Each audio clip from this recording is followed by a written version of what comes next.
নমস্কার, আপনারা দেখছেন ডেলি টিউন। আজকের যখন চারদিকের সংবাদপত্রে বেরোচ্ছে যে হরমুজ প্রণালী আবার বন্ধ হয়ে যাচ্ছে, তখন ভারতের পেট্রোলিয়াম মন্ত্রক থেকে জানানো হয়েছে যে ভারতবর্ষে পেট্রোলের দাম আবার কমতে পারে।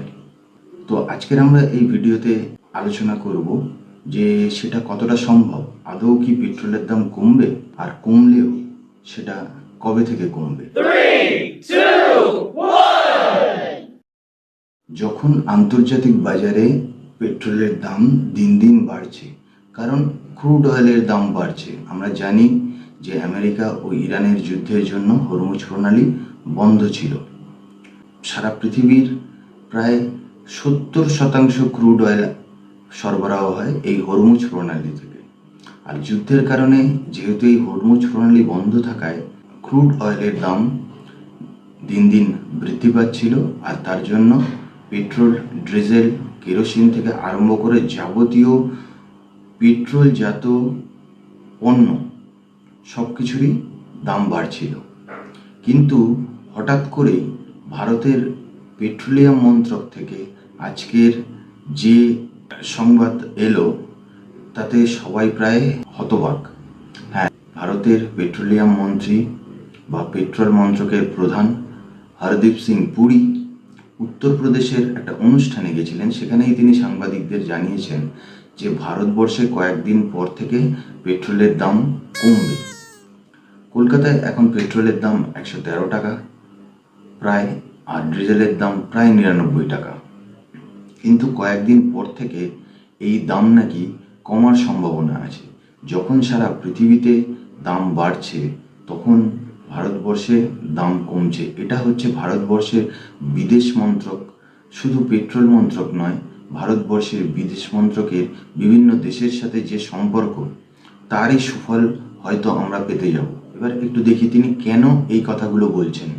তিনি অ্যাকচুয়ালি বলছেন যে যখন যুদ্ধ চলছিল তখন হরমুজ প্রণালী থেকে পেট্রোল সরবরাহ প্রায় বন্ধ ছিল, কারণ ইরান সেটা স্টপ করে দিয়েছিল।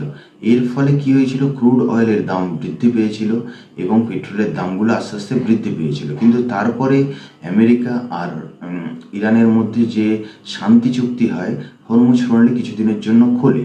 সেই হরমুজ প্রণালী খোলার জন্য কিন্তু বিশ্ববাজারে পেট্রোলের দাম চোখে পড়ার মতো কমেছিল। কিন্তু আবার 2-3 দিন আগে যখন ইরান আবার ডিক্লেয়ার করলো যে শান্তি চুক্তি অনুযায়ী আমেরিকা পদক্ষেপ নিচ্ছে না, তখন থেকে আবার কিন্তু এই পেট্রোলের দাম দিন দিন বৃদ্ধি পাচ্ছিল, কারণ ক্রুড অয়েলের দাম বাড়ছিল। ঠিক এমতো অবস্থায় ভারতবর্ষ বিদেশ মন্ত্রক কিছু ডিসিশন নিয়েছিল। তারা ডিসিশন নিয়েছিল যে যখন হরমুজ প্রণালী থেকে আমরা পেট্রোল আনতে এত বেশি দাম পড়ছে, তখন আমরা যেখানে কম দামে পেট্রোল পাবো আমরা সেখান থেকে পেট্রোল নিয়ে আসব বা ক্রুড অয়েল নিয়ে আসব। তো তারা রাশিয়া থেকে প্রচুর পরিমাণে ক্রুড অয়েল এনেছে।